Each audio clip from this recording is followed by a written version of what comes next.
मेरे पिता तुमसे कहीं अधिक शक्तिशाली थे अंधकासुर।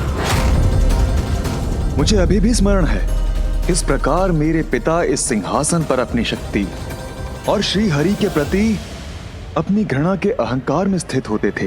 बंधक बनाऊंगा मैं तुम्हारे और श्री हरि को, बंधक। तुम भी वही भूल दोहरा रहे हो अंधकासुर। कैसी भूल? वो भूल जो मेरे पिता महान असुर राज हिरण्यकश्यप से हुई थी। तुम्हारे ही समान उन्होंने श्री हरि को पराजित करने के उद्देश्य से तपस्या कर ब्रह्मदेव से अपराजय होने का वरदान प्राप्त किया था। मेरे पिताश्री ने दीर्घकाल तक ब्रह्मदेव की कठोर तपस्या की। समय व्यतीत होता गया और अंततः ब्रह्मदेव मेरे पिताश्री की भक्ति से प्रसन्न होकर उन्हें वरदान देने उनके समक्ष प्रकट हुए। वत्स हिरण्यकश्यपु,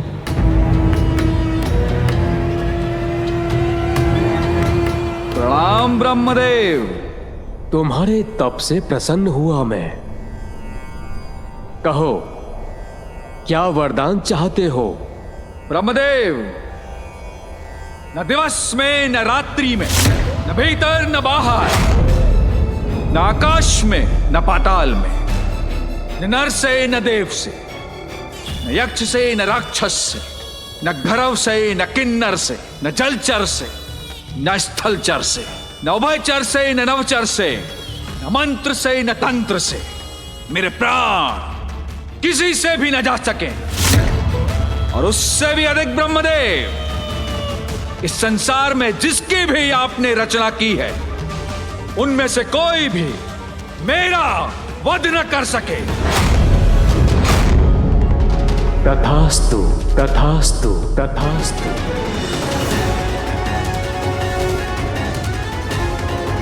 जहां एक ओर मेरे पिताश्री तपस्या कर ब्रह्मदेव से वरदान प्राप्त कर रहे थे, वहीं दूसरी ओर इंद्रदेव ने मेरी माता का अपहरण कर लिया। मेरी मां का हरण कर उन्हें अपना बंदी बनाने का प्रयास किया, जिससे वो उसके गर्भ में पल रहे शिशु का वध कर सकें। परंतु देवर्षि नारद ने उन्हें समझाया और इस घृणित कार्य को करने से रोका। अपने संभावित पाप कर्म से भयभीत होकर देवराज ने माता देवी लीलावती को देवर्षि नारद के पास ही छोड़ दिया। मां अपनी होने वाली संतान को लेकर चिंतित थी, इसलिए देवर्षि ने उन्हें अपने ही आश्रम में शरण दी, जहां दिवस हो या रात्रि मात्र श्री हरि नारायण का नाम ही जपा जाता है और भजनों में उन्हीं की लीलाओं का वर्णन होता है। सौभाग्य से मां के गर्भ में ये सब सीखने वाली संतान मैं था।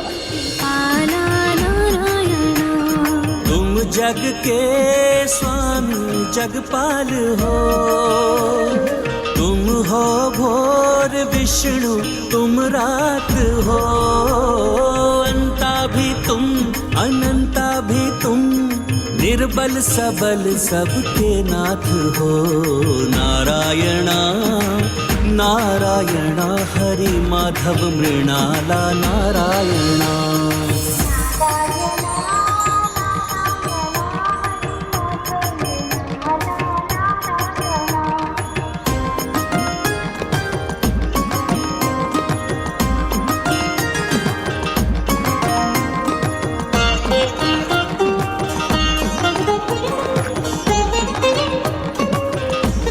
एक ओर जहां मैं मां के गर्भ में हरि भक्ति में लीन था, वहीं दूसरी ओर मेरे पिताश्री देवताओं से युद्ध करने में तल्लीन थे, ताकि वो उन पर अपना अधिकार और वर्चस्व स्थापित कर सके। असुरराज हिरण्यकश्यप की जय! असुरराज हिरण्यकश्यप की जय! असुरराज हिरण्यकश्यप की जय! असुरराज हिरण्यकश्यप की जय!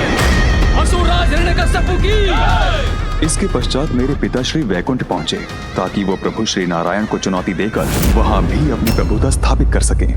चलिए श्री हरि को चुनौती देने वैकुंठ गया था मैं, किंतु वो वहां से भाग गया। अवश्य ही मेरे वरदान के विषय में जानकर कहीं छुप गया होगा वो।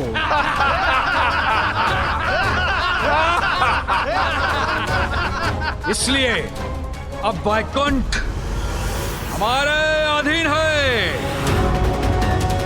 और हम वैकुंठ के राजा अब हम ही हैं। असुरराज हिरण्यकश्यप की, असुरराज हिरण्यकश्यप की, असुरराज हिरण्यकश्यप की। श्री हरि नारायण उचित समय से पूर्व कुछ नहीं करते, इसलिए तब उन्होंने मेरे पिताश्री से युद्ध नहीं किया, क्योंकि कर्मों का चक्र ही जीव के जीवन और मृत्यु का उचित समय निर्धारित करता है। पिताजी के कुछ सुकर्म उनके विनाश से उनकी रक्षा कर रहे थे और श्री हरि ब्रह्मदेव द्वारा दिए गए वरदान का भी सम्मान कर रहे थे। फिर पिताश्री स्वर्ग लोक गए, किंतु वहां देवराज और अन्य देवताओं ने आत्मसमर्पण कर दिया, क्योंकि उन्हें लगा जब श्री हरि नारायण ने ही युद्ध नहीं किया तो वो उसमें कहां सक्षम होंगे। इंद्रलोक के बाद उन्होंने पृथ्वी के राज्यों को अपने अधीन किया। कोई उन्हें चुनौती नहीं दे सका, किंतु वो वहीं नहीं रुके। उन्होंने स्वयं को ईश्वर घोषित कर सभी को उन्हें ईश्वर मानने पर विवश कर दिया। मैं हिरण्यकश्यप सर्वशक्तिशाली, सर्वशक्तिमान नवीन ईश्वर हूं मैं। बोलो प्रभु हिरण्यकश्यप महाराज की।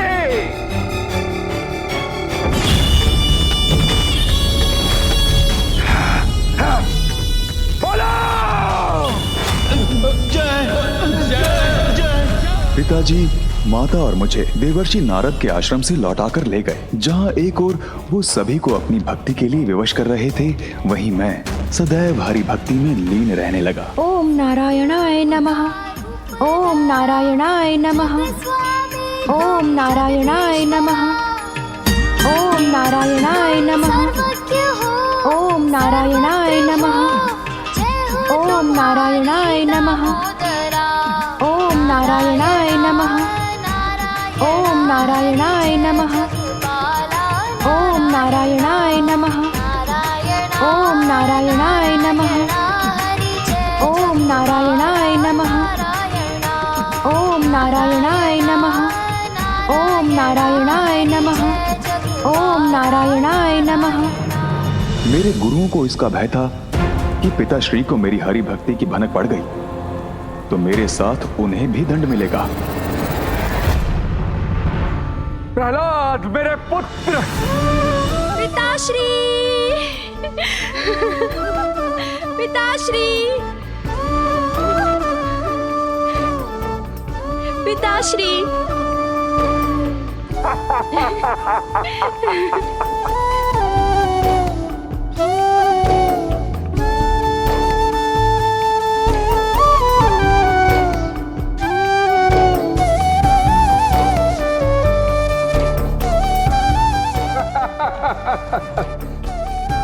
पुत्र, अपने सुमधुर स्वर में वेदों का सार बताओ। पिताजी, वेदों का ज्ञान तो सहज है। धर्म के पथ पर चलना, उचित कर्म करना और त्रिलोक के स्वामी श्री हरि विष्णु, जिनसे संपूर्ण संसार गतिमान है, उन्हीं की आराधना करना हमारा धर्म है। वो सदैव अपने भक्तों की रक्षा करेंगे।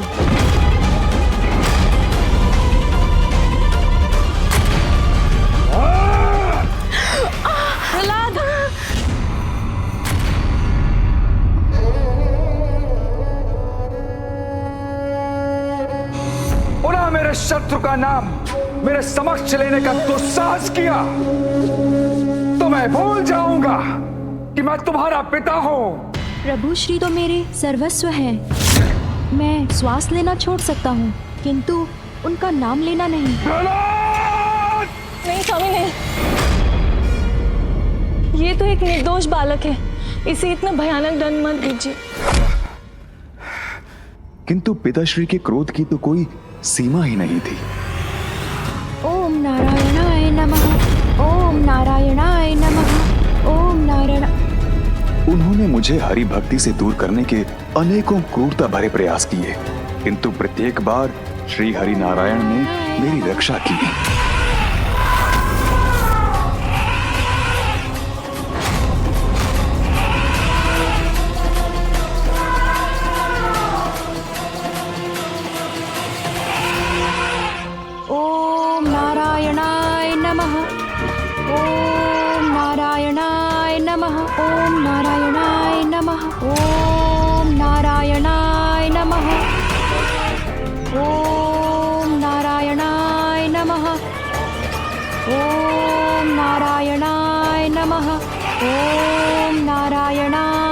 नमः।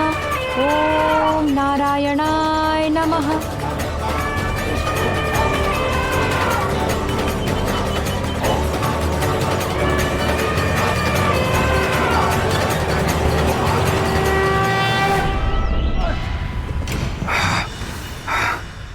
तू मेरा पुत्र नहीं, शत्रु है, और आज मैं तुम्हारा वध करूंगा।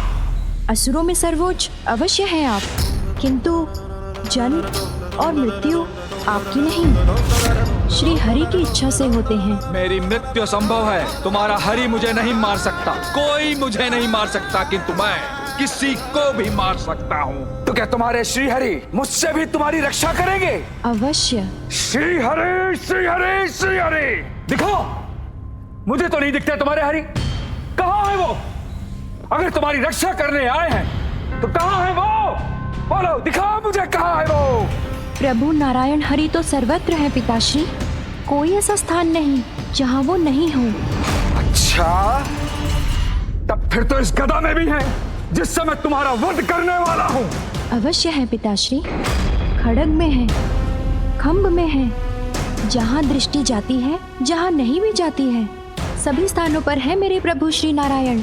तुम्हारे कहने का अर्थ है कि वो मुझ में है, तुम में है, इस स्तंभ में भी है।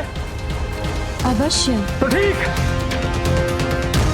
अगर मुझे तुम्हारे श्री हरि इस स्तंभ में नहीं दिखे तो सर्वप्रथम मैं तुम्हारे शीश के अनेकों टुकड़े कर दूंगा। ओम नारायणाय नमः। ओम नारायणाय नमः। ओम नारायणाय नमः।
ना नर है ना पशु, ये आपकी मृत्यु है।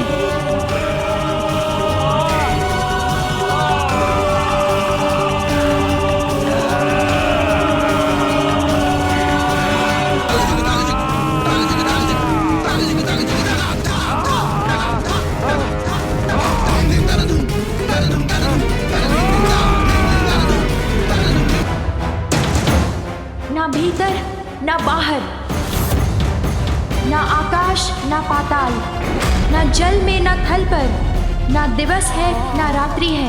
ये स्थान और ये पल दोनों आपकी मृत्यु के लिए है।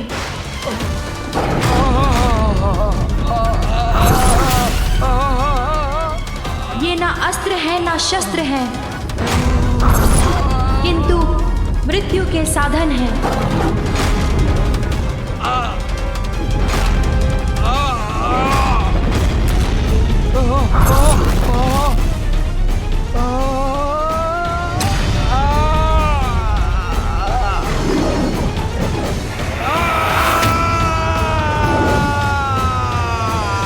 ओम श्री हरि।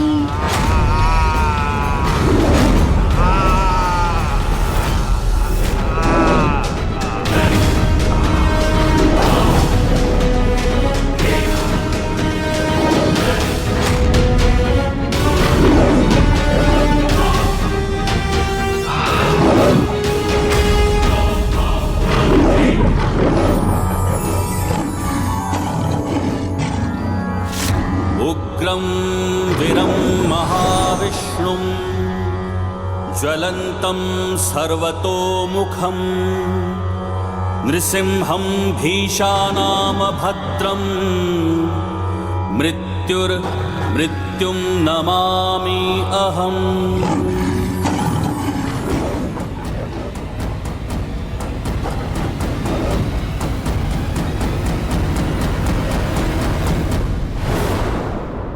अनुज अंधकासुर नरसिंह रूप में श्री हरि नारायण यहीं प्रकट हुए थे।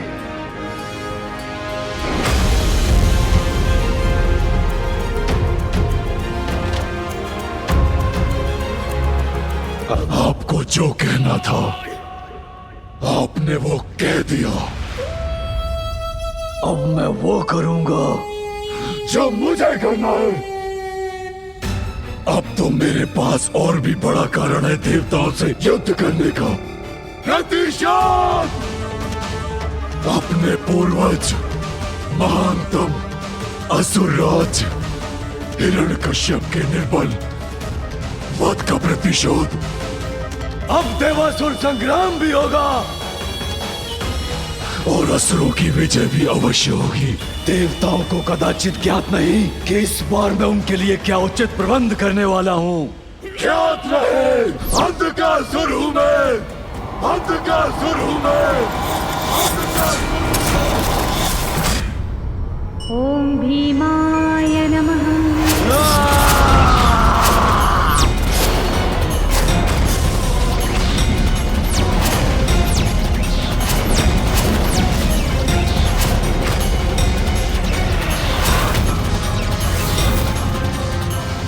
पुत्र गणेश, ये मुझे कैसी अनहोनी का आभास हुआ है।